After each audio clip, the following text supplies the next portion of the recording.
Bonjour, bienvenue sur Mon Financier. Nous sommes le mardi 30 décembre. Save the date. Face à l'incertitude politique, l'inquiétude est montée d'un cran hier à Bruxelles à l'annonce de l'échec du Parlement grec à réunir les 180 voix nécessaires pour élire donc le candidat du gouvernement conservateur à la présidence de la Grèce. J'ai nommé Stavros Dimas. Alors, avec l'échec du Parlement, eh bien, des élections législatives seront convoquées le 25 janvier prochain. Et selon les sondages, eh bien, c'est la coalition de gauche radicale Syriza qui est en tête des intentions de vote. Alors, à plusieurs reprises, en fait, le leader du parti de la gauche, donc du parti Syriza, Alexis Tsipras, eh bien, il a appelé à renégocier les conditions du plan d'aide des Européens et du FMI à la Grèce. Alors, si Syriza prend le pouvoir, concrètement, eh bien, le gouvernement pourrait décider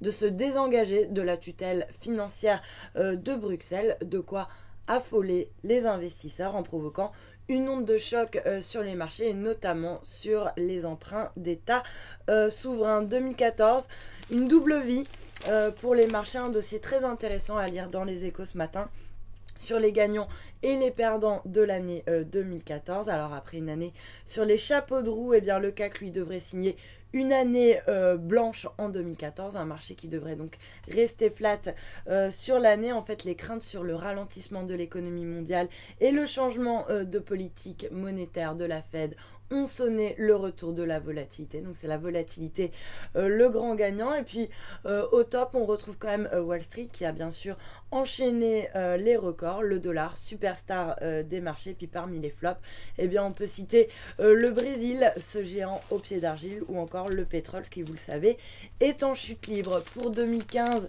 le nouvel Eldorado, eh bien il ne s'agira pas de la Chine ou de l'Inde, mais de l'Asie émergente. Dans cette zone, eh bien, la croissance devrait y être 2 fois supérieure à celle du reste du monde. Alors les Échos listent quelques-uns de ces pays qui devraient faire parler d'eux en 2015. On parle du Vietnam, de la Malaisie, de l'Indonésie ou encore de la Thaïlande.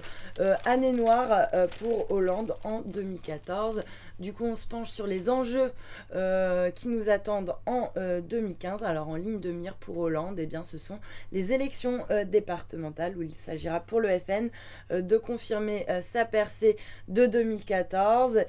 Pour l'UMP, eh bien, il s'agira de préparer les primaires. Et puis pour la gauche, eh bien, tout simplement éviter une nouvelle débâcle. En tout cas, en 2015, il va avoir de nouveaux impôts. Dans 2 jours, donc on change d'année, mais la pression fiscale, elle, reste d'actualité. Hausse de la redevance télé, surtaxation des résidences secondaires et hausse de 4 centimes de la taxe sur le gazole. Voilà un petit peu ce qui nous attend pour 2015. Retenez bien ce nom, Xiaomi, la nouvelle star des smartphones, qui est devenu donc le 3e plus gros vendeur au monde derrière Apple et Samsung. Mais ce qui est le plus impressionnant, c'est sa valorisation. 45 milliards de dollars, une entreprise qui a été créée il y a seulement 4 ans. Et puis on termine avec la star du CAC en 2014. Il s'agit de Orange qui a progressé de 60% sur l'ensemble de l'année. C'est la meilleure performance sur le CAC. Voilà pour le Morning Zapping. Restez avec nous. Excellente journée.